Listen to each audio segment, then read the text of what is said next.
Yes. Thank you for joining the Peace of Mind Home Inspections Friday Power Hour.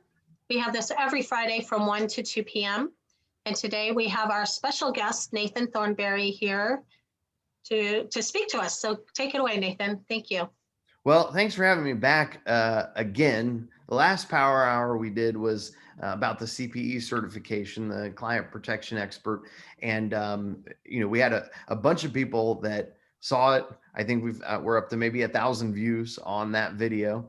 Yep. And several that have gone to the website, gone through that course. And maybe we have a few of those on the call today. But I wanted to have a different angle of approach on something, because there is a huge, horrible myth in real estate, and it's horrible. And I'm going to give you a statement first, and then we're going to have a little discussion about it. And then we're going to talk with some great agents here in South and Central Florida and Southwest Florida about how they practice in this and how they, take care of their clients in the inspection process. But let's start with two factual statements. The first is that it is your duty to refer an inspection company to your clients. It is your duty to refer a great inspection company to your clients. It's your duty to know who the great inspection companies are, because if you don't, you're not very valuable as a real estate agent. Okay, that's the first factual statement. The second factual statement, I'll back it up today. I'm happy to have the discussion about it. Ask me any questions statistically on it. I probably have it at the ready. Is that referring an inspector or two inspectors or three inspectors possibly, but only if they're three really great inspectors. Don't refer a great inspector and then two that are okay, to fill the list of three. If you got one or two great ones and you can refer those to your client, factually, that is going to put you in a lower liability position than referring a list of three, than referring a list of 20, than referring them to the internet and saying, oh, I respect your ability or right to choose your inspector as my client. That's basically saying that would be the equivalent of being a investment advisor that had a meeting with your client and said, today, I'm not going to suggest a single stock. I'm not going to suggest a single company. But here's the internet. You can pick your own investments so that I have no liability on my ass at all, because that's what I'm protecting today is my ass. So that's a factual statement. That's a position in real estate. It's weird to me that it's controversial to some, but I'd like to go around and talk about where real estate agents are. And we have great real estate agents in the room today. We have real estate agents who care a lot about their clients, care about delivering. I'm going to start with one. I'm going to start with Diane Carnes of Florida Luxury Real Estate. She's in the North Tampa market. She goes to Busch Gardens every day at 4:00 p.m. She rides the craziest roll. She's crazy. She's a crazy person, but she's also really good at selling real estate. And Diane, before today, and it's okay. I know that you want to take great care of your clients, but what is your personal policy at this point when it comes to referring home inspectors? Just give us a little summary of it. I have three that I suggest, and I have to have met them, talked with them over a period of time, talked to people who had used them, and have a warm, fuzzy feeling that they're going to do a great job. Check with people that have used them. So I have three that I feel very comfortable with.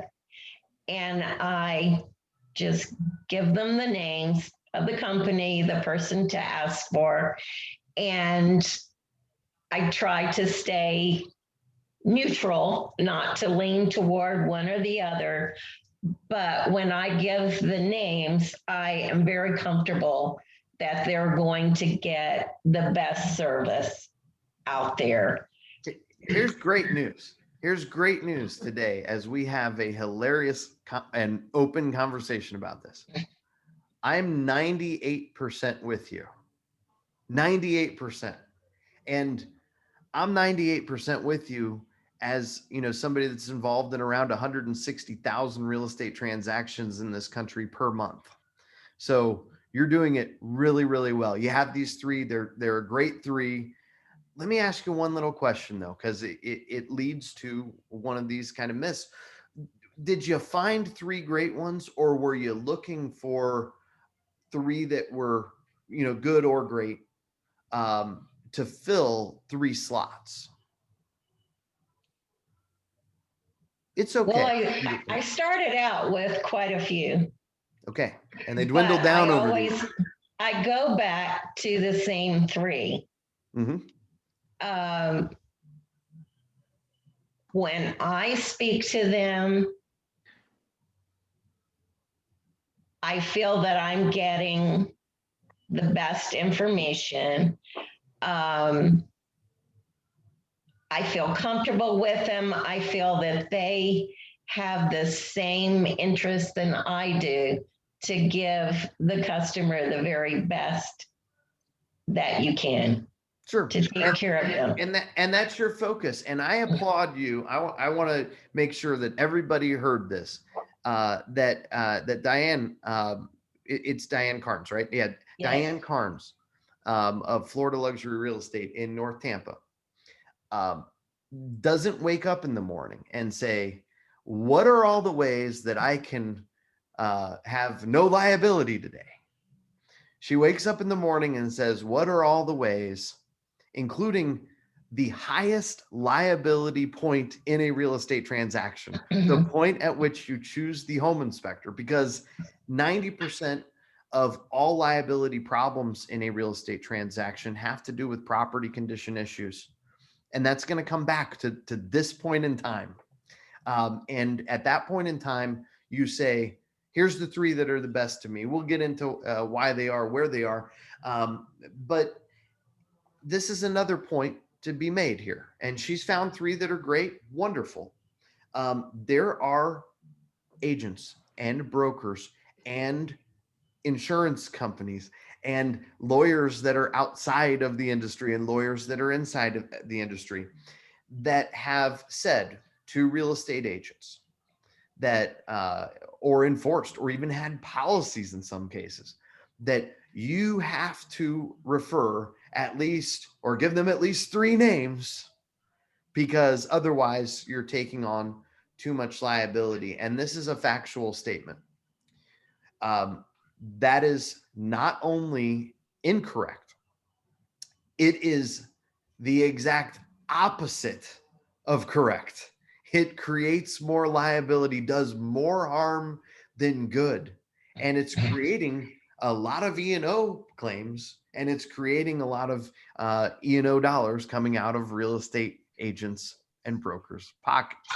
So if we take an approach that is, being okay with saying that here's my favorite, here's the best one, like here's three that are pretty good, here's three that are great, and we don't want to just give maybe one guy ownership of all our clients, because we know as real estate agents, if we tell our clients here's the company to go use, that they're going to do it. I mean, it would be pretty rare that they don't.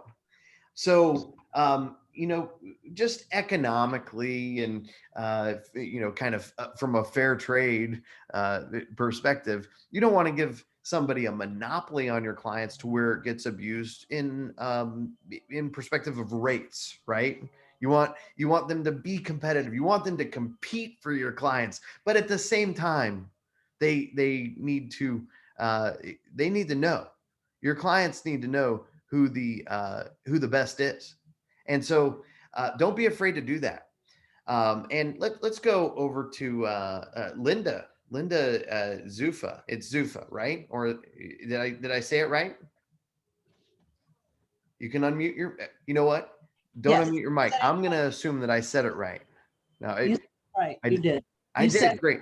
And you're Yeah. with Right Realty in Sarasota, one of my favorite spots to be in. And if you're looking to buy there in Siesta Key or, somewhere like that, somewhere beautiful, and move to Southwest Florida where the average age is 114, but they party down. They do. They But party their down. grandparents are in Venice. So Oh, yeah. Yeah. Were they one of the original occupants? That's great. And you're with I'm sorry, with Right Realty in Sarasota. may I correct you? I'm sorry, it's bright, as in bright, like the sun with a B. Thank you. Thank you. I did hear that wrong earlier. So it's bright like the Yeah, sun. correct. Which is always out when you're down in Sarasota and Siesta and Venice and let's see if Linda Zufa is as amazing as advertised. I'm going to ask you a question, Linda. Sure. And just to see, and there's no wrong answer. There's just a kind of a whether there is an answer or not. If a home inspector does an inspection for one of your clients, you referred them or you didn't refer them, I kind of don't care. But they got an inspection in this hypothetical circumstance and they move in and they have a problem. What kind of limitation of liability might the home inspection company have in that scenario? Well, usually there is a very complicated statement that becomes part of the contract that my buyer, say, would be signing with that inspection company that says that they're only liable for XYZ. And the ones I have seen are usually, as I said, very, very limited in terms of their liability. Well, you know your stuff. Let me give you a little bit of a little extra background to that, though, because you get different perspectives if you're kind of within the home inspection industry, and I very much am.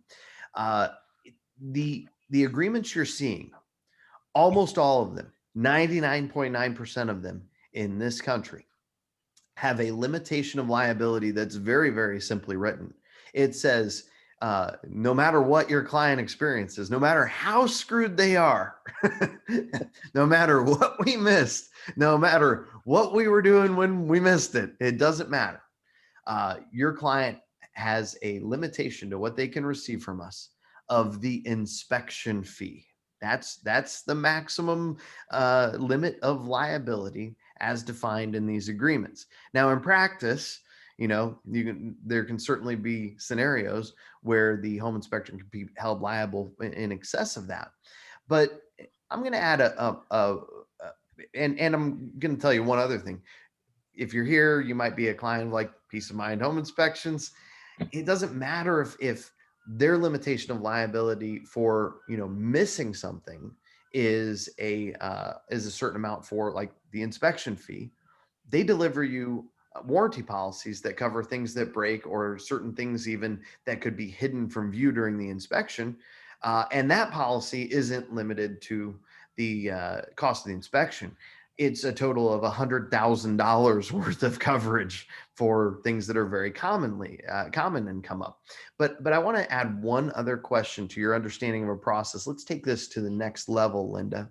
Let's say that your client sues you for referring an inspector or not referring an inspector. I think agents should be sued when they don't refer an inspector and the client has a horrible transaction. But let's say that, in fact, when this YouTube video gets thousands of views and the post I put along with it gets 1 million hits from real estate agents and real estate lawyers doing research, find out if the agent didn't refer the best home inspector in town. That's why they need to be sued, not because they referred one, But let's say that Linda, you referred an inspector, they missed something, or the client thinks they missed something. Either way, they lawyer up. They sue you. Whose insurance, and by then we're talking about professional liability insurance, errors and omissions insurance, whose insurance would cover your legal defense? Good, very good question. I wish I knew the specific answer. It is a good question. One would assume if you had E&O insurance that it might be that, but I'm guessing not. You're probably going to have to go out and hire a lawyer and perhaps do something on your own.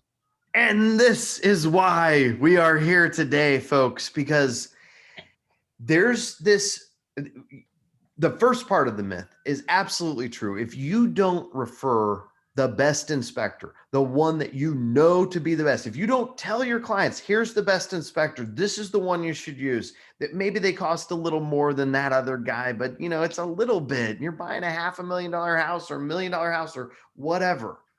That is just common sense logic, taking care of your client.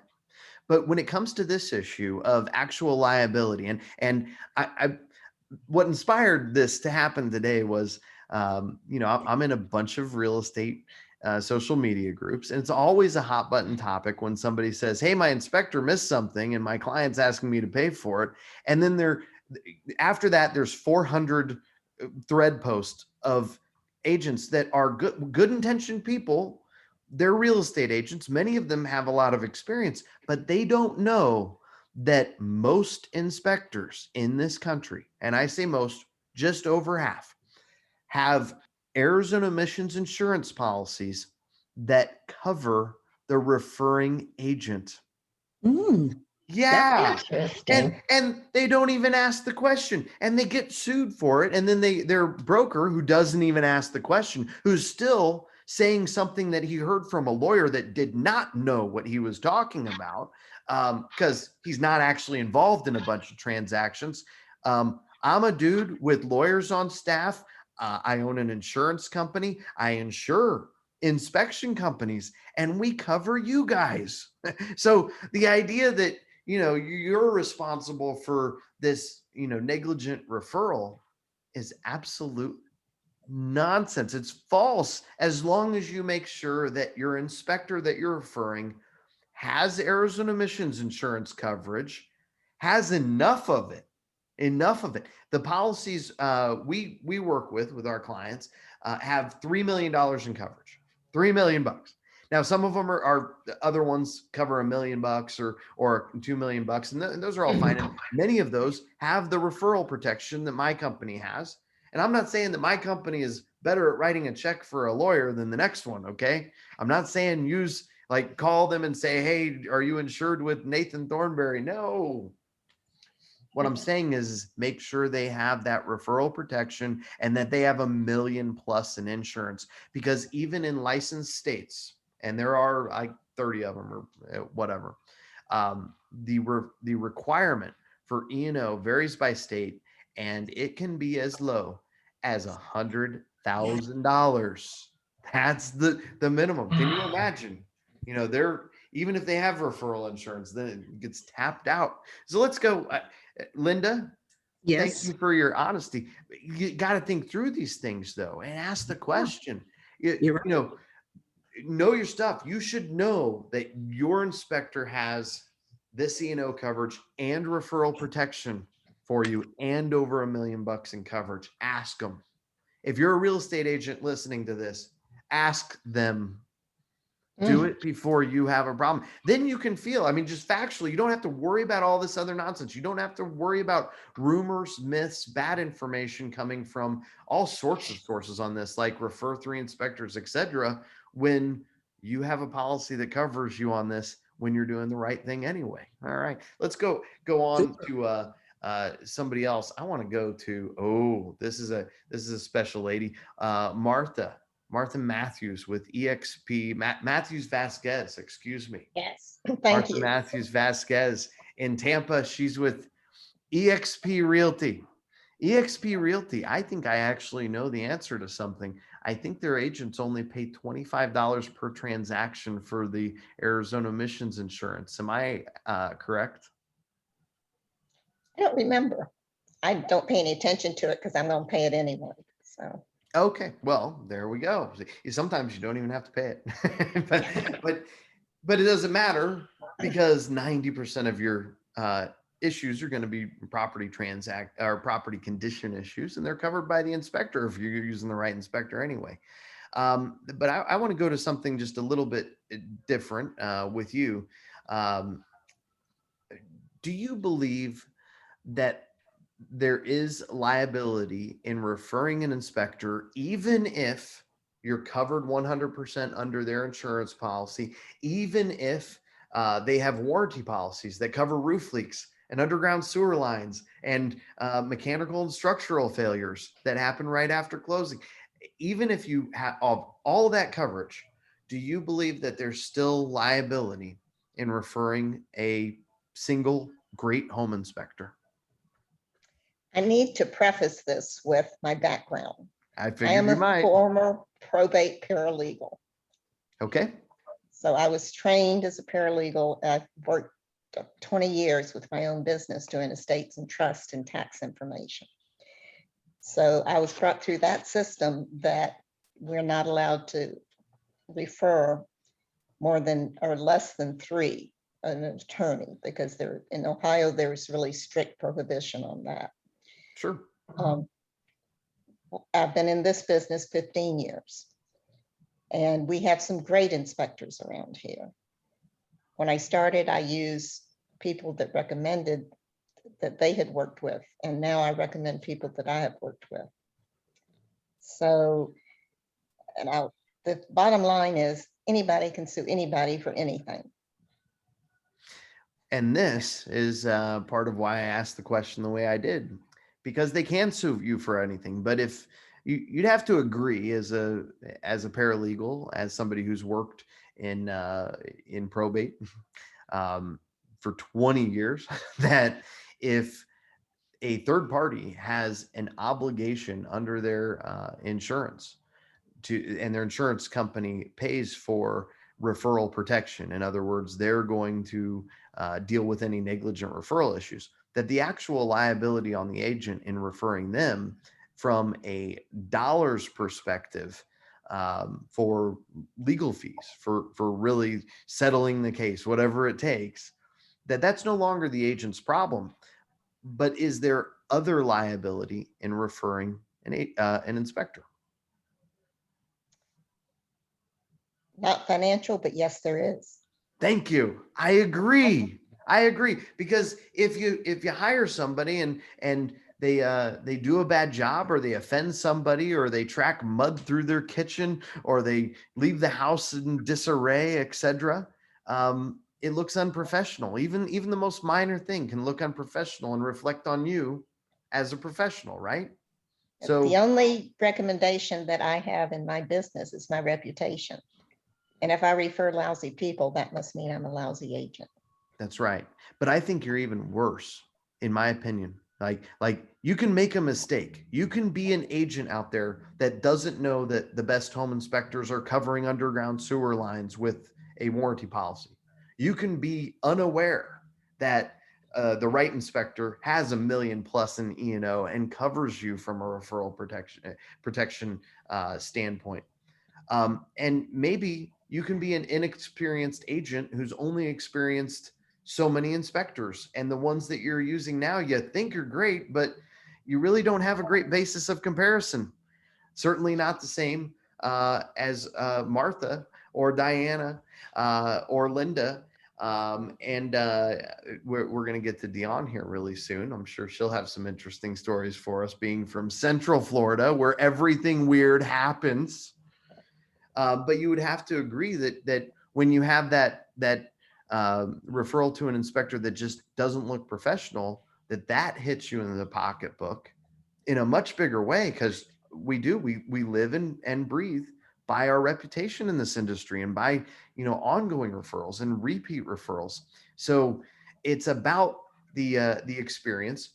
wouldn't you suggest then that it's a good idea for agents to go along with their people at least a few times with an inspector, um, and go and experience the entire inspection? I do. Good. Have you been on some inspections before? Do you go on every one? Yes. Okay. Well, I want And that's a waste of, that's a waste of time in a lot of other agents' opinion. Yes. But I do it because I always learn something. Yes. Look, I'm okay with all of the arguments from agents out there where they say, hey, I need to go and do some work for this client, and being there, like, I'm going to get the report later anyway. There's some agents who say, I don't want to be there and, cause a distraction, or, they have concerns about the optics of their client, seeing them there and going, why are you here? This is just a fact-finding mission by a contractor. Why do you need to be here? So they kind of worry about the optics on that a little bit. I think whether you believe it's a good idea or don't to be there at the inspection every time, I don't think that there's an excuse for you to refer anyone that you haven't experienced a full inspection with. So at least we could all agree, go to 1, 3, or 5 inspections with every person that you're referring, so that you know what they do. Absolutely. But also, the client is going to ask you before the inspection what's going to happen. And if you've never gone and followed the inspector around and watched everything, how can you truthfully tell them what's going to happen? Right. And I agree, and it comes from experience. There are agents right now in an industry of 1.5 million of you, where 50% of you change something about your designation or where you are or what you're doing in your career every single year. That's a true number. There are thousands of agents today referring an inspector or not referring an inspector for the first time that have never really experienced an inspection, unless they bought a house at some point. They should. Let me tell you something you can ask an inspector for if you're a new agent, if you haven't gone out and you want to actually have an experience. There are agents that could call an inspector and ask to go on an inspection. It's an option. It's something that could be asked for from the seller. I mean, from the party that they're doing the inspection for as well. They'd have to get permission, but they could do that. And on a vacant transaction with no purchaser there, I wish every agent would work with another agent first for a while. I wish they would work with a team for a while and get some of that experience before they go out on their own. But for those of you that are already in that, already out on your own, or that was your best option, or maybe even your only option, go practice, do some mock things. Let's go to Dion Harding, with Premium Realty. She's in Orlando. Orlando is, outside of the theme parks, it's a very interesting town, Orlando and Kissimmee. And, everybody that goes there, if you're a tourist, you're basically on International Drive. But tell us something real quick, Dion, about Orlando that tourists wouldn't know. That you have to live there to know. That tourists didn't know that, tourists don't know how crazy drivers are here.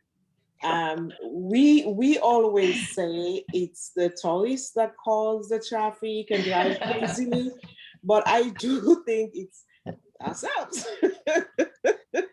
Okay, so Dion Harding, real estate agent, her quote: "Move here. It's great. Schools are nice.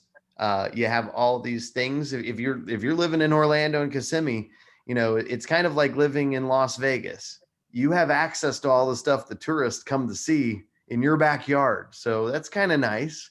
But it's kind of traffic's nice. going to be horrible, and drivers suck here. So yeah, it's kind of nice. But to be honest, when you live in Orlando and work in Orlando, you really, really don't have much time to do what some of the tourists might even know a lot of places than you Yeah. know, because with the type of work we do, we tend to work so hard and have little time to play.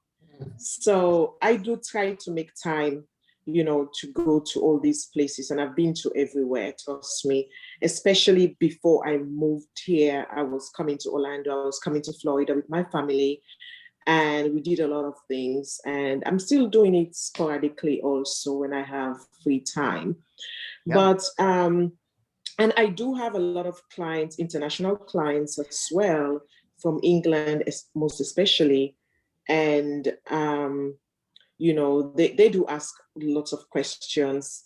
Some of them really don't. They're so excited about Orlando that they just want to buy, they just want to move here, they just want to enjoy the life here. And that's actually where I was hoping you would go, because you know, if you're in South Florida, if you're in Miami or Fort Lauderdale, you probably spent some time in New Jersey or New York or you know, the Northeast growing up. If you're in Sarasota, Fort Myers, Southwest Florida, Ohio, Indiana, Michigan, that's probably where you came from. But it is amazing how many people come from other countries to move to Orlando. Right. Like they want to come and live next to, like they think Mickey lives there. I think Honestly, a lot of people don't even know all these other places other than Orlando. Yeah. You know, you know, I didn't think about that. I mean, like here in the States, when we hear Fort Myers, we go, "Oh, cool! I'm gonna go visit Grandma for Christmas." When they hear Miami, they think, "Wow, I'm gonna have a weekend that's going to make me hurt the next week." You know, Right. like we have all of that, and when we think of Orlando, we think, "Great, let's find a 5-year-old that we can go there with," because you know, it's got all this awesome, you know, awesome stuff to do for families and kids. But internationally, people think Florida, they think a big weird ball. Yes. And talking about that, if you do have clients from international clients that are buying here, you know, we have more work to do with them because they don't even know the process of buying at all in the United States. It's completely different from what they know. So well, you let have me to get go to something, through. because we're going to run out of time here really soon. Okay. And like honestly, you have a voice like butter. I think, you know, there's a lot of people that would love to be able to present like you do. That's great. Okay. But I got to cut it a little bit short, just because, you know, That's nobody okay. will watch this thing. I could listen to you for 3 hours. When somebody's moving here from out of country, I think we're gonna finish this with you, because you demonstrate this this idea that I'm laying out here, that look, you're the real estate agent. You should know who the best inspector in town is. You should know the whole process. You should know all the players. And you shouldn't wake up in the morning saying, how do I cover my own ass? You should be, how do I make sure that my people end up with the best possible outcome? In your case, it's like they're coming from another country sometimes. Well, you know, it would be really unfair to tell them, hey, you know, you can pick whoever you want. Well, I didn't even know what home inspections were until 5 minutes ago, lady.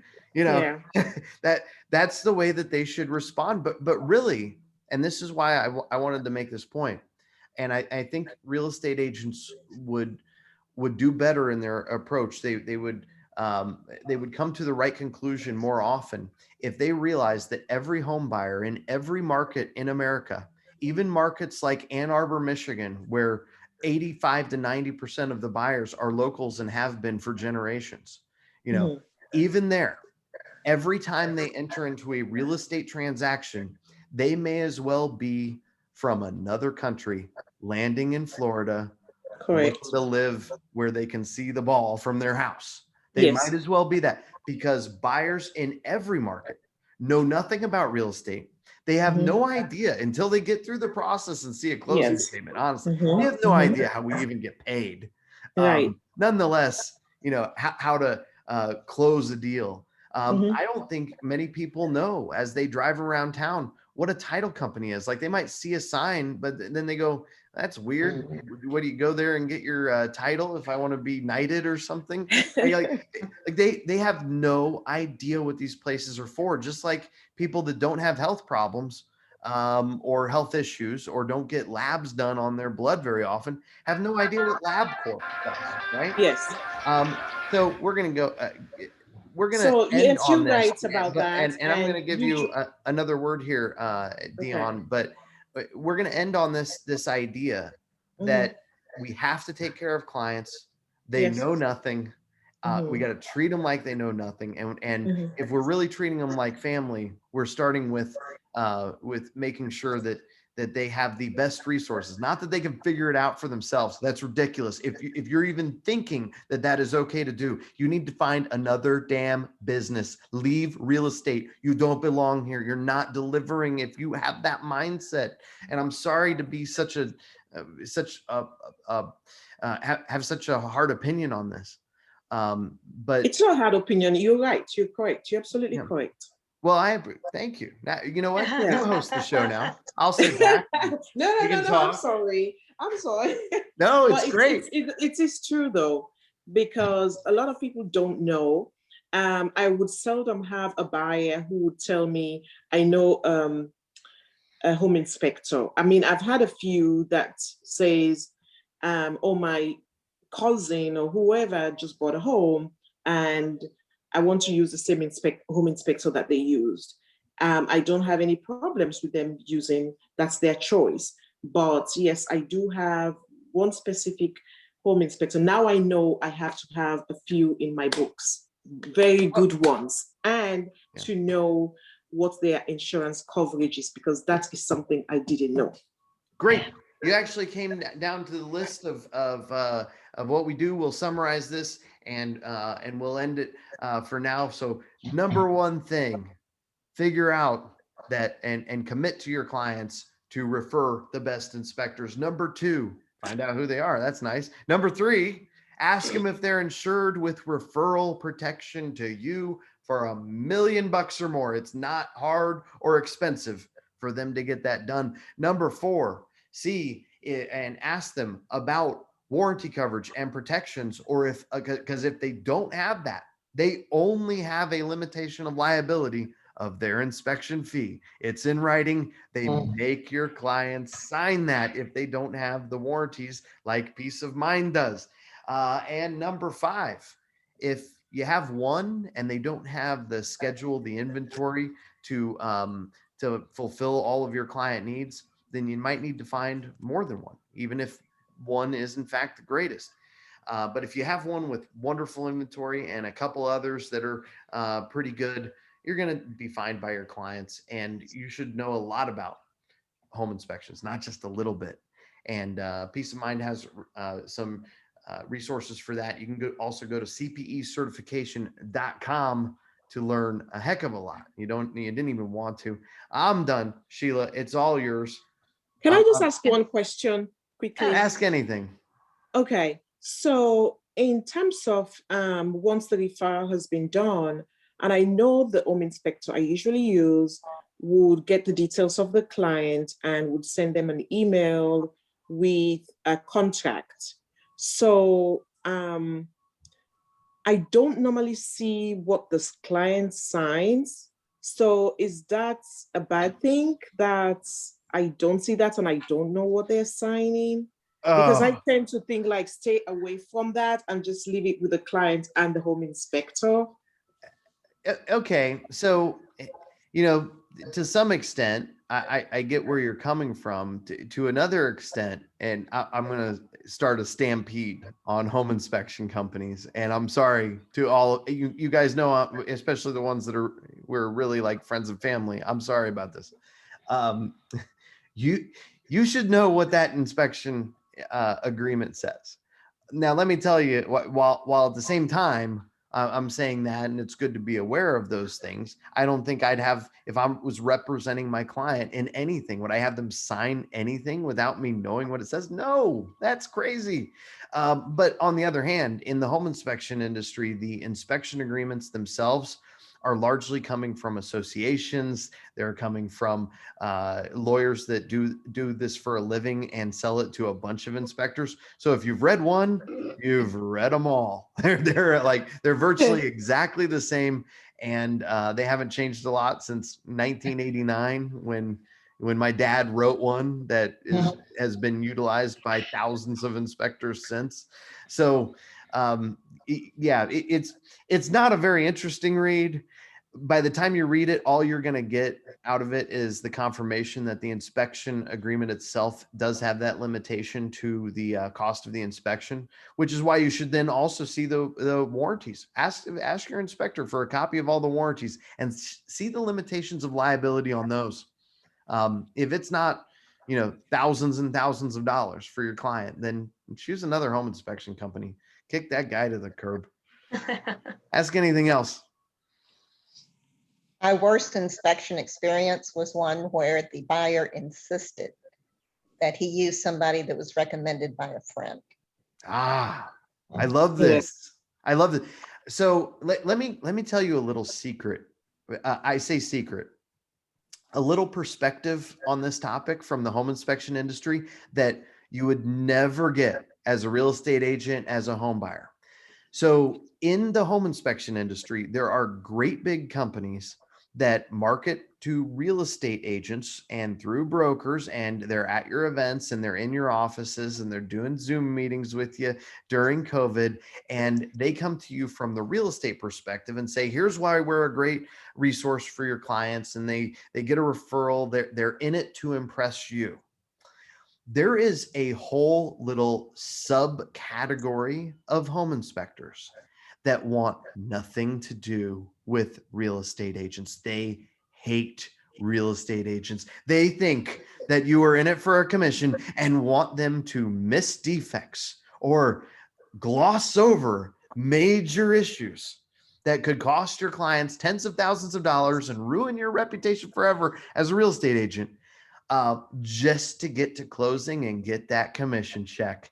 And they go in these little groups. They go in these little groups and they talk to each other. And here's the reality about these guys. They do very little volume. We're talking about people that do 3 inspections a week, and they think they're really, really special. And they get about 100% of their business from the internet. Companies like Peace of Mind, the companies that are doing large volumes, generally are getting 3 to 10% of their business from the internet. And they loathe every call they get off a buyer from the internet. They want absolutely nothing to do with them, really. I mean, it's business. It keeps their guys employed, and there's a reason for it. They want to meet new agents through it, and that's the best opportunity from it. But every once in a while, they meet somebody who doesn't want to listen to their agent, and they want to go online and do their own research. And man, that is a problem client. Here's my recommendation to you as a real estate agent. If you can afford to be so ballsy, and I have an agent in Indianapolis who is this ballsy. She says to her clients, as soon as they start saying things like, you know what, I really want to use this other inspector, they say, and she tells them, great, I'm not going to represent you anymore though if you do that. And they go, well, what do you mean? Don't you want your commission? No, I don't want to be in a transaction that's going to go shitty. And that's what you're creating right now. You're not listening to me. I know more about this than you. If you want to listen to a professional, great. That's what you hired me for. As soon as you stop that, there's no reason for me to be involved. She's maybe had, in 30 years of having that approach with her clients, 2 of them leave. That's it. So anyway, not everybody wants to be that ballsy, but it's kind of fun. Like when you think about it, it would be kind of fun. Okay. I have enough problems with clients saying I don't need an inspection. I don't want to spend the money. And my response is, I don't represent anybody that does not use a house inspector. And you know, that is so. Let me ask you something, Martha. And actually, I'll just open this up to anybody if you've done it. Has anybody here ever paid for an inspection for a client? Not for a client. Oh, Okay. Um, and actually, let's actually end it with this. Let me give you a scenario. If I was an agent and somebody was, not going to get an inspection, but they were on their way to close, they were good to go. I don't know. I might consider that. I might consider that as a gift, but as a closing gift, and to say, hey, you need to go through the process. You need to pay for this. You need to get the inspection agreement. I was going to get you a closing gift anyway. Let me make the inspection and let me do that because you need to trust me that this is a good investment. And that's all we have for today. I'm handing it back to you, Sheila. Sorry, I went over. I know It's I all went right. over my No, time. it's all good. Thank you, Nathan. I have a really quick question before we wrap up.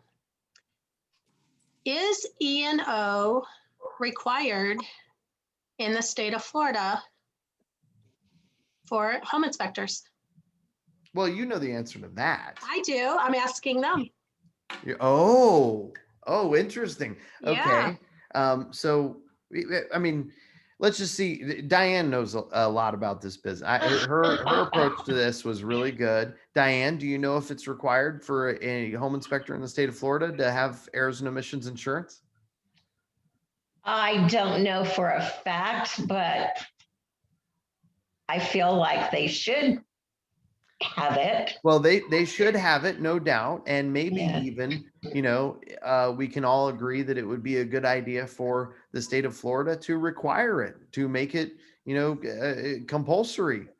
But the reality is that it's not. Yeah.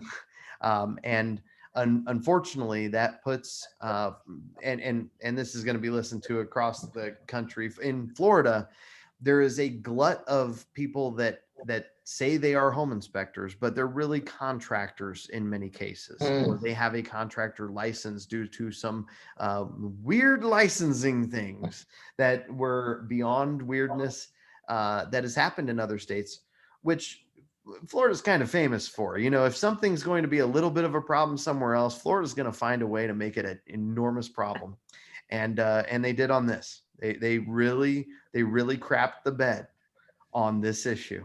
So, and maybe they'll fix it one day. But for now, you do definitely need to not only ask to see a copy of the policy. Ask for the deck sheet, the declaration sheet. That's the cover of every insurance policy. Ask your inspector for it. That's more than an ounce of protection. That's just good common sense. Yeah, absolutely. And that was to the point right there, because so many people assume that they have to have it. But the reality is they don't have to have it in Florida.